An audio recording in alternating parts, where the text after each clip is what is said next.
all of you all that are gonna go home and write a biography on how wrong this is, you guys can kick rocks. What's up, fam? Candace Parker here. I'm gonna do a tier ranking of WNBA players. I'm gonna try.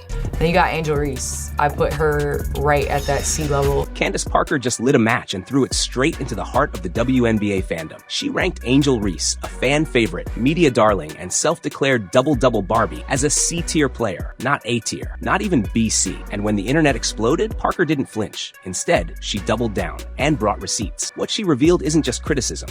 It's the kind of truth that fans have been too afraid or too blinded to admit, because the deeper you look into Angel Reese's stats, the more you realize those double-doubles, they don't mean what you think they mean. And what Candace Parker just exposed might be the biggest myth in the modern WNBA. How many times have I said Angel Reese is not an impact player? I mean, she definitely has an impact on losing, but Angel Reese has absolutely no effect on winning. If you don't believe me, go ask Teresa Weatherspoon or ask her current head coach Tyler Marsh, who will soon be joining Teresa in the food stamp line, hoping to get enough Ethiopian breadcrumbs to make it through the winter. Or ask Candace Parker. Candace Parker didn't whisper her opinion. She said it loud, clear, and for the whole world to hear. When asked to rank the top players in the WNBA, Parker dropped her tier list and instantly set the internet on fire. Angel Reese dropped straight into C tier. Not A, not B, C. Right alongside injured rookies and undeveloped bench players. And just like that, the meltdown began. Reese's fans, known for being loud and loyal, flooded comment sections, reposted angry reactions, and called Parker everything from jealous to washed up. They said she was hating. They said she was bitter. They said she didn't understand Reese's greatness. But Candace Parker isn't just some random Twitter user. She's a 2-time MVP, a 7-time All-Star, a champion, and one of the most respected basketball minds alive. And most importantly, she's not afraid of backlash. She stood by her ranking, explained it, defended it, without raising her voice, without insulting anyone. Just pure basketball analysis. And when she broke it down, suddenly that C tier didn't look so crazy anymore. I think in terms of being above, you have to be able to have the ability to carry a team, be a 1 or 2 option. I think Angel Reese is fantastic at her role, which is offensive rebounding. She showed and demonstrated so much growth in that first year.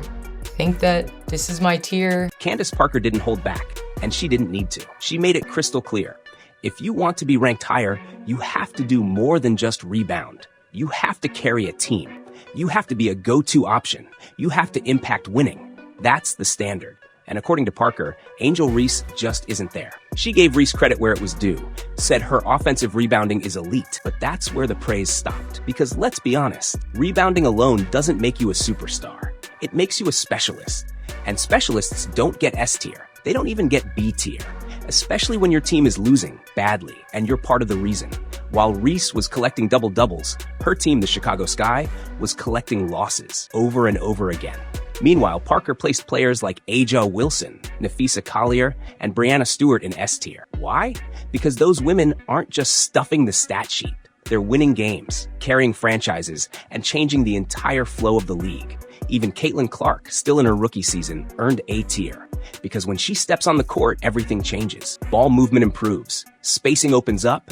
Her teammates play better. That's what real impact looks like. Now compare that to Angel Reese, whose numbers look shiny in a highlight reel, but whose presence often leads to disjointed offense, turnovers, and empty possessions.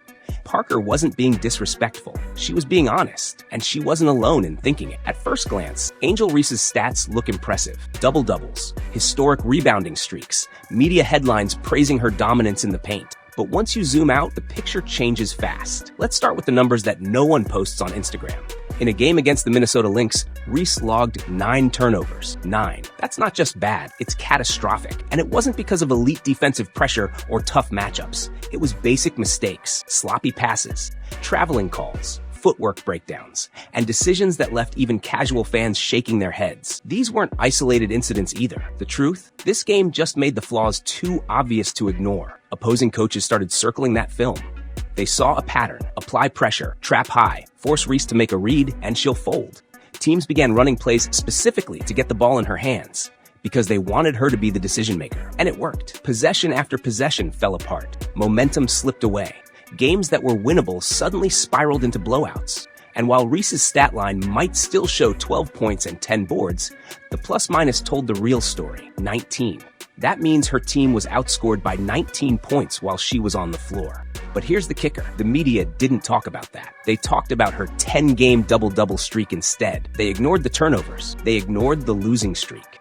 They ignored the fact that double-doubles mean nothing if they come in blowout losses. Reese's fans kept pointing to her rebounds. But basketball insiders, they were pointing to the scoreboard. When Candace Parker's ranking went public, the reaction was immediate and explosive. Angel Reese's fans went into full meltdown mode. Comments flooded social media, accusing Parker of bias, disrespect, even hating on their favorite player. Some questioned her motives. Others claimed Parker was out of touch, but Parker didn't respond with insults or drama. She stayed calm, collected, and professional. Appearing on a popular podcast, she clarified her stance. I don't hate Angel Reese. I love her as a person. I'm not attacking her character. This is about basketball ability and leadership. Her message was clear. This isn't personal, it's professional. And soon, analysts and insiders began stepping forward to back her up. They pointed out what casual fans missed. There's a vast difference between piling up stats and actually winning games. For them, the question was obvious and devastating. What is it that Angel Reese's biggest supporters aren't seeing? Because the cold, hard truth is this: stats don't win games. Impact does. And on that front, Reese's numbers told a different story than the one her fans wanted to believe. When Candace Parker's ranking went public, the reaction was immediate and explosive. Angel Reese's fans went into full meltdown mode. Comments flooded social media, accusing Parker of bias, disrespect, even hating on their favorite player. Some questioned her motives. Others claimed Parker was out of touch. But Parker didn't respond with insults or drama.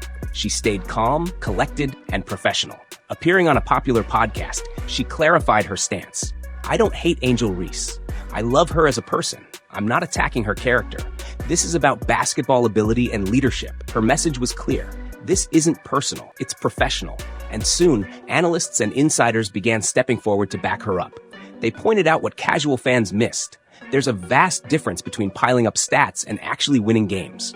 For them, the question was obvious and devastating. What is it that Angel Reese's biggest supporters aren't seeing? Because the cold hard truth is this: stats don't win games. Impact does. And on that front, Reese's numbers told a different story than the one her fans wanted to believe. Angel Reese's brand? It's pure genius. Double-double Barbie, me-bound Barbie, bricklayer Barbie. She's got nicknames for days. Her PR team has crafted a slick image that shines on social media and sells merch. But here's the truth nobody wants to say out loud. Branding doesn't win basketball games. You can have the catchiest nickname, the flashiest highlight reels, and the loudest fan base. But when the scoreboard's flashing a loss, all the marketing in the world can't change the facts. Angel Reese plays the role of the role player, disguised as a superstar, kind of like Draymond Green in the NBA, but without the championship hardware. The WNBA, and Chicago in particular, tried to manufacture a rivalry between Reese and Caitlin Clark to boost ratings and engagement. But you can't fake greatness. Clark's game elevates her whole team.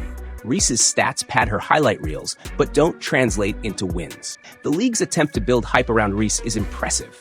But it's just that, a show. Eventually, the curtain comes down. The true measure isn't the buzz, it's the wins. And when you look at the wins, or lack thereof, it's clear which path is real and which is a mirage. Despite all the red flags, Chicago's coaching staff kept doubling down on Angel Reese. Instead of addressing her costly turnovers and poor decision-making, they chalked it up to growing pains. They celebrated her double-doubles while ignoring the mounting losses. That raises a critical question. Are the coaches prioritizing winning basketball? Or are they focused on protecting Reese's brand? Because the evidence suggests the latter.